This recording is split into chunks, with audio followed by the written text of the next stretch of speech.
ప్రభువునందు ప్రియ దేవుని బిడ్డలారా, నేటి వాక్య ఉపదేశమునకు సహకారం ఇచ్చిన కుటుంబం గన్నవరము వాస్తవ్యురాలు కీర్తిశేషురాలు టిఎల్ నరసమ్మ గారి జ్ఞాపకార్థం వీరి భర్త డేవిడ్ గారు మరియు కుటుంబ సభ్యులు సహకరిస్తున్నారు.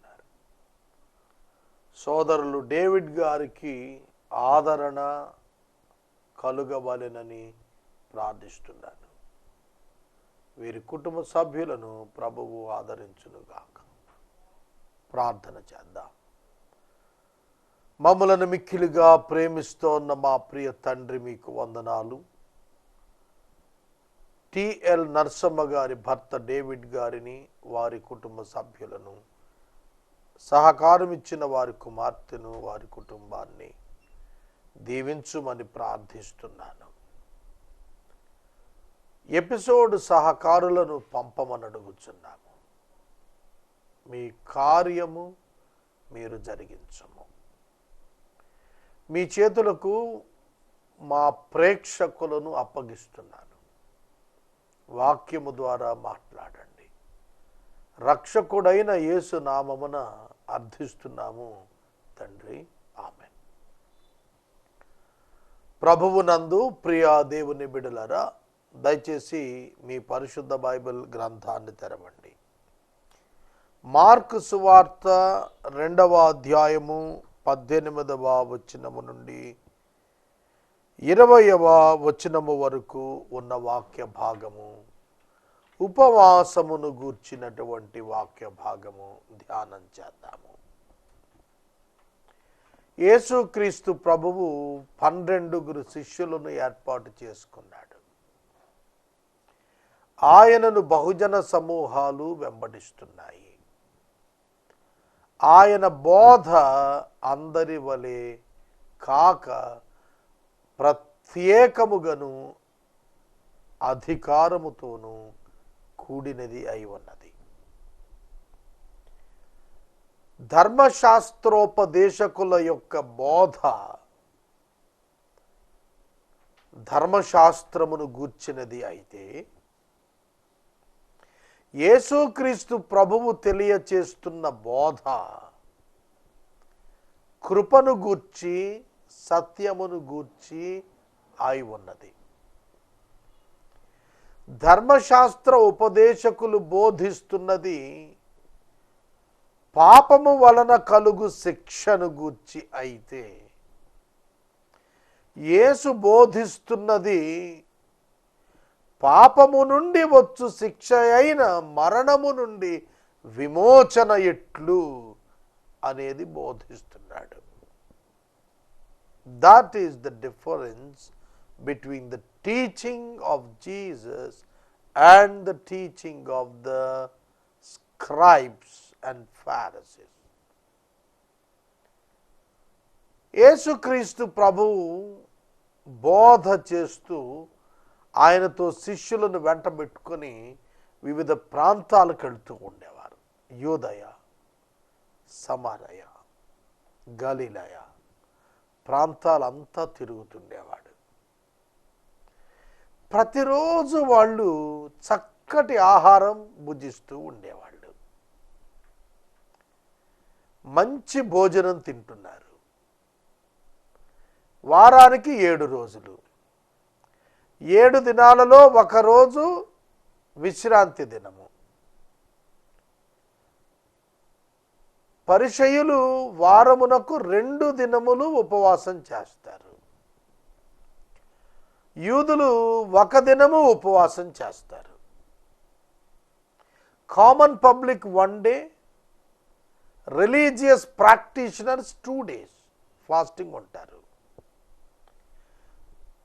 శాస్త్రులు, పరిసయ్యులు, సద్దుకయ్యులు, యాజకులు, లేవీయులు, ప్రధాన యాజకులు, వీళ్లను వెంబడించు టాపర్స్ అందరూ కూడా, రిలీజియస్ క్రీమ్ అంతా కూడా ఫాస్టింగ్ ప్రేయర్ చేస్తున్నారు.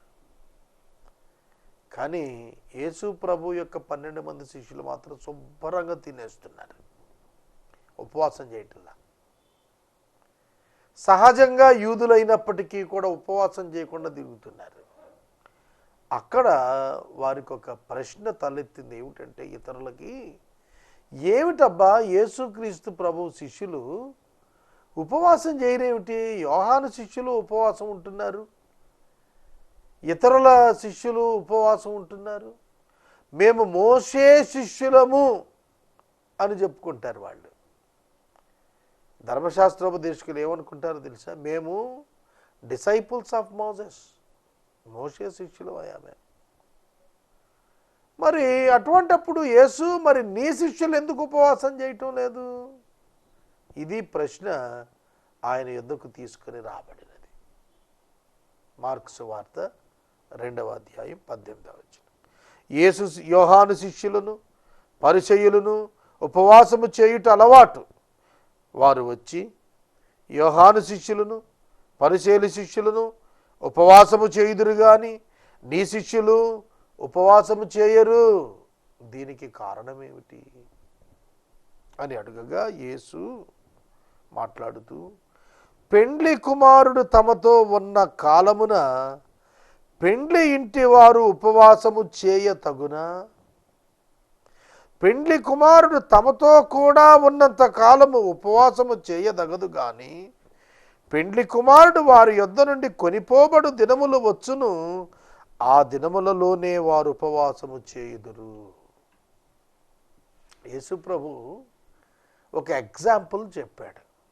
ఏమిటంటే, పెండ్లి కుమారుడు ఇంట ఉన్నప్పుడు ఆ పెండ్లి ఇంటిలో ఉన్నవారు ఎవరైనా ఉపవాసం చేస్తారా? యూదులు అవ్వచ్చు, భక్తులు అవ్వచ్చు, చాలా పెద్ద పదవుల్లో ఉండొచ్చు, కానీ వారి ఇంట వివాహమైనప్పుడు పెండ్లి కుమారుడు ఆ ఇంట ఉన్నప్పుడు ఉపవాసం ఉండదు, విందే ఉంటుంది. ఉపవాసం ఉండదు, విందు ఉంటుంది.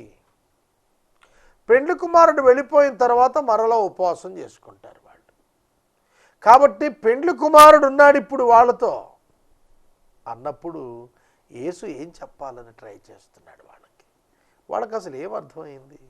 ఎవరా పెండ్లి కుమారుడు? ఏమిటి పెండ్లి కుమారుడు ఉండటం? పెండ్లి కుమారుని తీసివేసే దినాలు వస్తున్నాయి, అప్పుడు వాళ్ళు ఉపవాసం చేస్తాడంటారు. అంటే ఏం జరుగుతుంది? ఏం జరగబోతోంది? ఎందుకు ఇట్లా మాట్లాడుతున్నాడు ఈయన? మనం అడిగింది ఉపవాసం గురించి మాట్లాడితే ఆయన పెళ్లి గురించి మాట్లాడతాడేమిటి? పెండ్లి కుమారుడు ఉన్నాడు అంటున్నాడు ఏమిటి? పెండ్లి కుమారుని గుర్చినటువంటి పాత నిబంధన లేఖనాలు ఉన్నాయి. పెండ్లి కుమారుడు అంతఃపురములో నుండి వచ్చును అని రాశాడు. కనుక పెండ్లి కుమారుడు ఎవరు? ప్రభువైన యేసుక్రీస్తు. పెండ్లి కుమార్తె ఎవరు? సంఘము. యోహాను శిష్యులు పెండ్లి కుమార్తె కాదు, పరిసయ్యులు పెండ్లి కుమార్తె కాదు, సదుకైలు, ప్రధాన యాజకులు they all belongs to the old testament. పాత నిబంధనకు చెందినవారు. వాళ్ళు పెండ్లి కుమార్తెని పిలువబడరు. పెండ్లి కుమార్తె అనేటువంటి పదము మనకు ప్రకటన గ్రంథం చివరి అధ్యాయంలో మనం చూస్తాం. ఆత్మయు పెండ్లి కుమార్తెయు రమ్ము అని చెప్పుచున్నారు, వినువాడును రమ్ము అని చెప్పవలెను. 17వ వచనం, 22వ అధ్యాయం ప్రకటన 16వ వచనం, 17వ వచనం. పెండ్లి కుమార్తె అనే పదం ప్రకటనలో కనిపిస్తుంటే, మార్కు సువార్తలో ప్రభు తనను పెండ్లి కుమారుడు అని చెబుతుంటే, పౌలు కొరింథీ సంఘానికి వ్రాస్తూ ఒక కన్యకను నేను ప్రధానము చేసినట్లు మిమ్మలను నేను ప్రధానము చేసి ఉన్నాను అన్నాడు. పెండ్లికి ముందు ప్రధానం జరుగుతుంది. పెండ్లి కుమారుడితో పెండ్లి కుమారుడు చూపులు అంటారు చూసారు, అవి జరుగుతాయి. ప్రభువు మొదటి రాకడలో వచ్చాడు. ఆయనను చూచి ఆయనను విశ్వసించిన వారు, ఆయనను గురించి చెప్పగా నమ్ముతున్న వారు కన్యకగా ప్రదానం చేయబడుతూ యాడ్ అవుతున్నారు సంఘంలో. ఒక దినాన పెండ్లి కుమారుడు ఆకాశ మధ్యమానికి వచ్చేస్తున్నాడు. ఈ పెండ్లి కుమార్తె కూడా ఆకాశ మధ్యమానికి తీసుకుపోబడుతుంది. అక్కడ పెండ్లి జరుగుతుంది, వివాహ మహోత్సవం. వారు కలిసి మరల భూమి మీదకి వస్తారు. అక్కడ 1000 ఏండ్ల పెండ్లి విందు జరగబోతుంది. కనుక యేసుక్రీస్తు ప్రభువు చెప్పింది ఏమిటంటే, పెండ్లి కుమారుడు ఇప్పుడున్నాడు. యేసుక్రీస్తు తనను పెండ్లి కుమారుడితో పోల్చినప్పుడు concept of the church was revealed to the old testament people.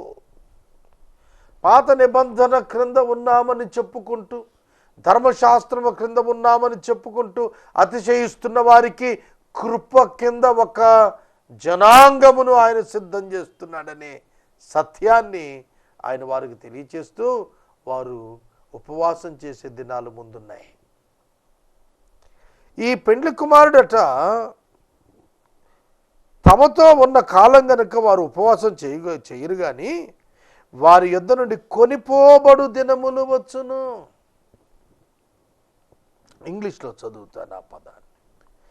The days will come when the bridegroom is taken away from them.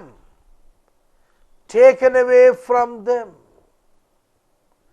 మనం లూకా సువార్త చివరి మాటల్లో చూస్తాం, మత్తయి సువార్త చివరి మాటల్లో చూసాం. ఆయన ఆకాశమునకు కొనిపోబడెను. ఆయన వారి మధ్య నుండి ఎక్కడికి కొనిపోబడ్డాడట? ఆకాశానికి కొనిపోబడ్డాడు. సోదరుడా, సోదరి, మేఘములు ఆయనను ప్రత్యేకించబడ్డాయి. లూకా సువార్త 24వ అధ్యాయం 50వ వచనములో ఆయన వారిని ఆశీర్వదించుచూ ఉండగా ఆయన వారిలో నుండి ప్రత్యేకించబడి పరలోకమునకు ఆరోహణము ఆయను. ఆయన ప్రత్యేకించబడి, then he led them out as far as Bethany, and lifting up his hands and he blessed them. While he blessed them, he departed from them and was carried up into heaven. Departed from them, taken away from them, departed from them. ప్రత్యేకించబడ్డాడు, తొలగించబడ్డాడు, తీసివేయబడ్డాడు. Right? ఇక అంతే ప్రారంభమైపోయింది. ఎక్కడ ప్రారంభమైంది? అపోస్తుల కార్యముల గ్రంథంలో ఆయన ఆకాశమునకు ఆరోహణుడైపోయింది. వెంటనే తాను చెప్పినట్లుగా మీరు మేడగదిలో ఎదురు చూస్తుండండి, తండ్రి నా చేత వాగ్దానము చేసిన పరిశుద్ధాత్మని నేను పంపే వరకు మీరు ఎక్కడికి వెళ్ళొద్దు, పరిశుద్ధాత్ముడు మీ మీదకు వస్తాడు, మీరు శక్తి నొందుతారు, అప్పుడు మీరు బయటికి వెళ్ళండి. కనుక వాళ్ళందరూ స్ట్రైట్గా మేడగదికి చేరిపోయారు. 120 మంది చేరారు అక్కడికి. 10-fold. 12 మంది శిష్యులు కదా, ఒకడు పోయాడు. అయినా 12 మందికి 10 రెట్లు పెరిగిపోయారు. 120 people. They waited in the place. ఆ అప్పర్ రూమ్లో వాళ్ళు కూడుకున్నారు. 10 దినాలు ఏమి తినలేదు వారు. ఎడతెగక ప్రార్థన చేశారు. ఎడతెగక ప్రార్థన చేశారు. 10వ దినాన ఆ ఉపవాసములో ఉన్నటువంటి వారి మీదకు పరిశుద్ధాత్మ దేవుడు కృమ్మరించబడ్డాడు. అర్థమవుతుందా? మనుష్య కుమారుడు వారి మధ్యలో నుండి ఈ పెండ్లి కుమారుడు తీసివేయబడినప్పుడు అప్పుడు ఉపవాసం చేస్తారన్నాడు. అది జరిగిందండి. యేసు ప్రభువు చెప్పింది జరిగింది. ఆ తరువాత వారు నిత్యం ఉపవాస ప్రార్థన చేస్తూనే ఉన్నారు. ఇవాళ్లకు సంఘం ఉపవాసం చేస్తూనే ఉన్నారు. ఇవాళ్లకు సంఘం ఉపవాసం చేస్తూనే ఉన్నారు. ప్రతి వారం 1 సారో 2 సార్లు 4 సార్లు వాళ్ళ ఇష్టం. It's not mandatory, it's not a compulsory act. ఉపవాసం ఏమీ ఆజ్ఞ కాదు, క్రైస్తవునికి ఖచ్చితంగా పాటించవలసిన రిచువల్ ఏం కాదు. It depends upon them. అది వారి మీద ఆధారపడి ఉంటుంది. ఉపవాసపడి ఉండి ప్రార్థన చేయటం ఒక భక్తుని యొక్క సొంత ఇష్టం మీద ఆధారపడి ఉంటుంది. ఉపవాసం చేసినందుకు స్పెషల్ బ్లెస్సింగ్స్, స్పెషల్ పవర్స్ ఏమి వచ్చాయి. విశ్వాసంతో దీవెనే తప్ప ఉపవాసం క్రియ కనుక ఈ క్రియ చేతనే నీ బెనిఫిట్ పొందుతాను దేవుని దగ్గర నుంచి అంటానికి లేదు. విశ్వసించిన వారే పొందుతారు దీవెన. కనుక మనం గుర్తెరగాలి, నేను ఈ పని చేశాను కాబట్టి దేవుడు ఈ పని చేసి తీరాలి నాకు అని అడగటానికి ఏమీ డిమాండ్ లేదండి దేవుడి దగ్గర. లేకపోతే దేవుడు వీళ్ళ చేతిలోకి వచ్చేస్తాడు. ఎవరి చేతిలోకి? ఇప్పుడు 40 రోజులు ఉపవాసం చేస్తున్నారే అయ్యగారులు, 21 రోజుల ఉపవాసాలు, 7 రోజుల ఉపవాసాలు అంటే దేవుడు వాళ్ళ చేతుల్లోకి వెళ్ళిపోతాడా? నో, లేదు. వాళ్ళు దేవునికి ఇష్టలుగా మారటానికి, దేవుని ప్లీజ్ చేసుకోవటానికి, లేదంటే దేవునితో వారి విజ్ఞాపనను చిత్తశుద్ధితో సమర్పించడానికి అది ఉపయోగపడుతుందే తప్ప ఇట్ కెనాట్ హెల్ప్ యూ. దేవుణ్ణి ఏమి మార్చదు నీ ఉపవాసం. యెషయా 58లో చెప్పాడు, ఉపవాసం నీ భోజనం వేరొకడికి ఇచ్చి నువ్వు తినకుండా ఉంటావు నిజం ఉపవాసం. లేనివాడికి ఇవ్వటం అది నిజమైన ఉపవాసం. నీ కొండలో నువ్వే దాచుకొని ఉపవాసం ఉంటున్నానని చెప్తేట అది వేరే సబ్జెక్ట్ అనుకోండి. ఇక్కడ అడుగుతోంది ఏమిటంటే, యేసుక్రీస్తు ప్రభు చెబుతోంది ద చర్చ్ టైం, సంఘం యొక్క కాలమును గురించి ఆయన మాట్లాడుతున్నాడు. Differentiation between the period of law and the period of grace, దాని గురించి మాట్లాడుతున్నాడు. తర్వాత యేసుక్రీస్తు ప్రభువు చెప్పినటువంటి కొద్ది మాటలు మనం 21 నుండి మనం చూస్తే 22 వరకు కొన్ని ప్రత్యేక మాటలు చెప్పాడు. దీని రిలేటెడ్గా, ఎవడును పాత బట్టకు కొత్త బట్ట మాసిక వేయడు. ఎవడును పాత బట్టకు కొత్త బట్ట మాసిక వేయడు. వేస్తే క్రొత్త మాసిక పాత బట్టను వెలితిపరిచి చిరుగు ఎక్కువ అవుతుంది. ఎవడు పాత తిత్తులలో కొత్త ద్రాక్షారసం పోయడు. పోస్తే ద్రాక్షారసం ఆ తిత్తులు పిగిల్చేస్తుంది, రసము తిత్తులు చెడిపోతాయి. అందుకు క్రొత్త ద్రాక్షారసం కొత్త తిత్తుల్లోనే పోయాలి. ఏమిటి యేసుక్రీస్తు ప్రభు మాట్లాడుతోంది ఇక్కడ? పాత నిబంధన, క్రొత్త నిబంధన. పాత నిబంధన, క్రొత్త నిబంధన. పాత నిబంధనలో పాత బట్ట మాసిక, క్రొత్త నిబంధన క్రీస్తు రక్తంతో చేయబడింది. It's a powerful one and new one. It cannot match the old law. పాత నిబంధన కొట్టివేస్తున్నాడు యేసు, నెరవేర్చి తొలగిచ్చేస్తున్నాడు. కనుక క్రొత్త నిబంధన క్రింద క్రీస్తును పోలి నిరీక్షణ కలిగి నూతన విధానంతో విశ్వాసి జీవించబోతున్నాడు. It's a new life in Christ. కొరింథీ సంఘానికి పౌలు గారు రాస్తున్నాడు, కాగా యేసుక్రీస్తు నందున్న ఎడల నూతన సృష్టి, పాతవి గతించెను, ఇదిగో సమస్తమును క్రొత్తవాయెను. కాగా ఎవడైనను క్రీస్తు యేసునందున్న ఎడల వాడు నూతన సృష్టి, న్యూ క్రియేషన్. న్యూ క్రియేషన్, క్రొత్త సృష్టి. పాతవి గతించాయి, ఇదిగో సమస్తము నూతనమయ్యాయి. కనుక పాత బట్ట ఎప్పుడూ కూడాను క్రొత్త బట్ట చేత మాసిక వేయబడదు. క్రొత్త వస్త్రము పాత వస్త్రాన్ని చించేస్తుంది, పిగిల్చేస్తుంది, చిరుగు ఎక్కువ అవుతుంది. Do not try New Testament with Old Testament. Old Testament is different. It's like a shadow, but the New Testament is the reality. క్రొత్త నిబంధన వాస్తవమై ఉన్నది. దేవుని జీవితంలో, హృదయంలో కలిగి ఉండేటువంటిది క్రొత్త నిబంధన. పాత తిత్తిలో క్రొత్త ద్రాక్షారసం పోయకూడదు. అన్లెస్ అంటిల్ యూ రీజనరేటెడ్, నువ్వు మారు మనసు పొంది రక్షించబడితేనే తప్ప నువ్వు పరలోక రాజ్యానికి పోలేవు. కనుక క్రొత్త ద్రాక్షారసం it indicates the spirit of God in the life of a new believer.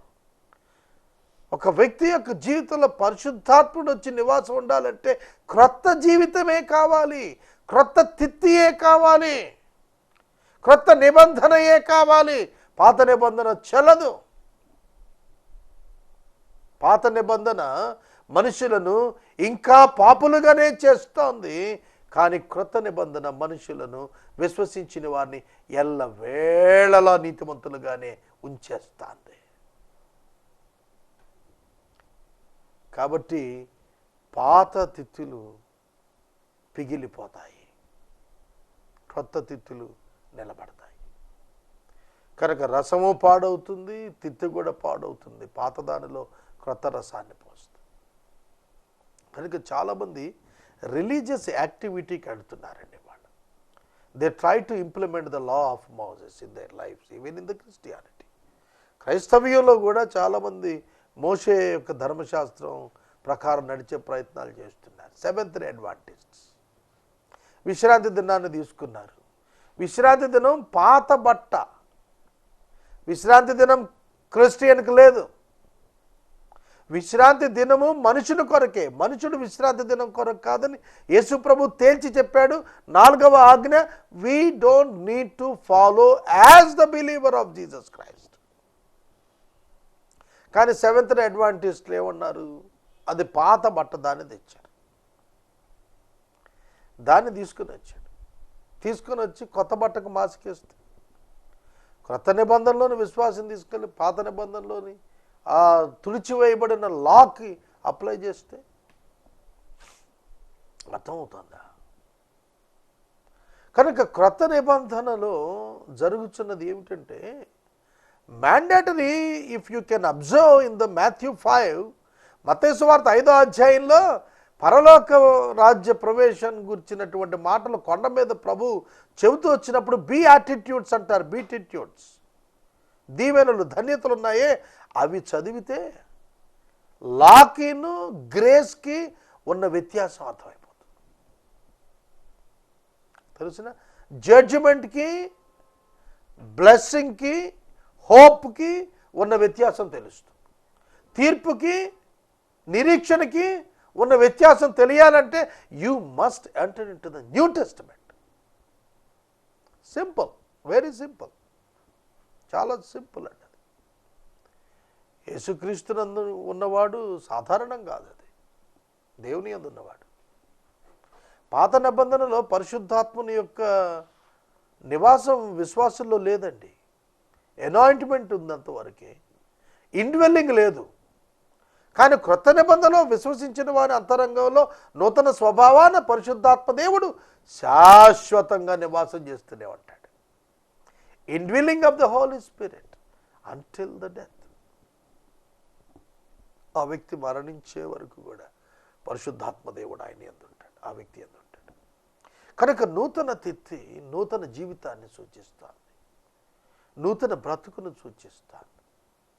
కనుక క్రొత్త ద్రాక్షారసం కొత్త తిత్తులలో పోయవలెను.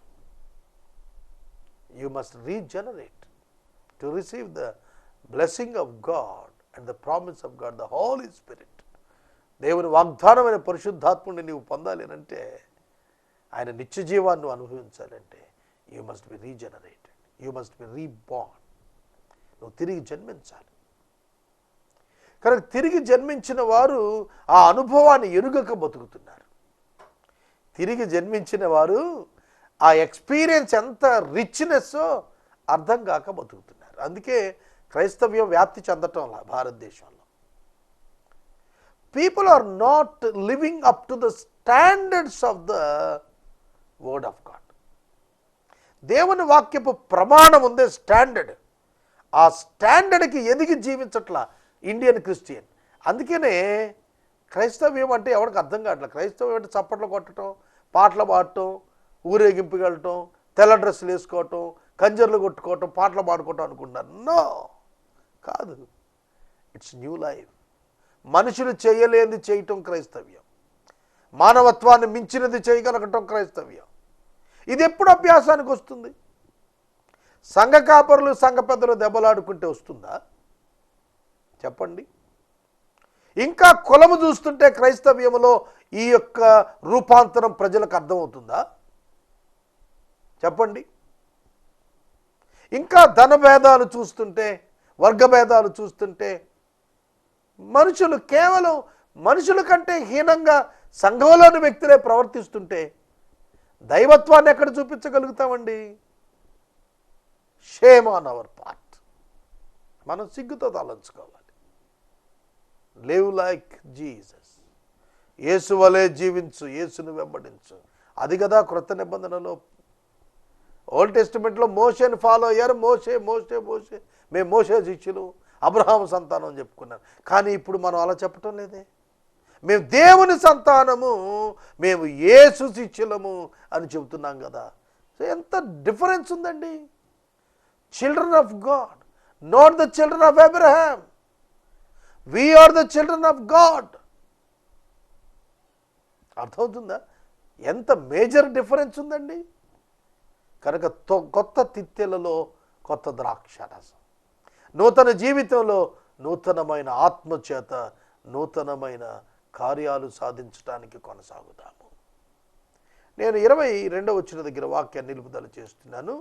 నేటి వాక్య ఉపదేశానికి సహకారం ఇచ్చిన వారు గన్నవరము వాస్తవ్యురాలు కీర్తిశేషురాలు శ్రీమతి టిఎల్ నరసమ్మ గారి జ్ఞాపకార్థం భర్త డేవిడ్ గారు, కుటుంబ సభ్యులు సహకరిస్తున్నారు. దేవుడి బిడ్డలను దీవించును గాక. మనము ఇంతవరకు దైవజనులు కారుపాటి శ్యాంసాగర్ గారి ద్వారా బైబిల్ స్టడీలోని వాక్య ధ్యానమును మార్కు సువార్త నుండి ధ్యానం చేసుకున్నాము. ఈ కార్యక్రమం ద్వారా మీరు పొందుకొనుచున్న ఆత్మీయ మేలులు ఒక ఉత్తరం ద్వారా మాకు తెలియజేయండి. మీ ప్రార్థనా మనవులు మాకు తెలియజేస్తే ఏసే పరిష్కారం కార్యాలయంలో ఏర్పాటు చేసిన ప్రత్యేక ప్రార్థనా శిబిరంలో మీ కొరకు ప్రార్థిస్తాం. మీ కుటుంబ పక్షముగా ఒక ఎపిసోడ్ ప్రసారం చేయాలనుకునేవారు మాకు తెలియజేస్తే మా సిబ్బంది మీ గృహాలను దర్శిస్తారు.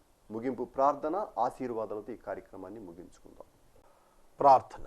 మమ్మల్ని మిక్కిలిగా ప్రేమిస్తున్న మా తండ్రి, వందనాలు. వాక్యము విన్న బిడ్డలను దీవించుము నాయన. మిమ్మల్ని హృదయమున కలిగి జీవించడం బాగా నేర్పండి. రీజనరేషన్, తిరిగి జన్మించిన అనుభవం మాకివ్వండి. క్రొత్తగా జన్మించిన అనుభవం మాకివ్వండి. నూతన సృష్టిగా మార్చబడుట మాకు నేర్పండి. డేవిడ్ గారి కుటుంబాన్ని ఆదరించండి, ఓదార్చండి. ఎపిసోడ్ సహకారులు కావాలి ప్రభు, పంపించండి. యేసు నామమును అడుగుచున్నాము తండ్రి, ఆమేన్. తండ్రి అయిన దేవుని ప్రేమ, కుమారుడైన యేసయ్య కృప, పరిశుద్ధాత్మని యొక్క అన్యోన్య సహవాసం సదా మనకు తోడై ఉండును గాక. ఆమేన్.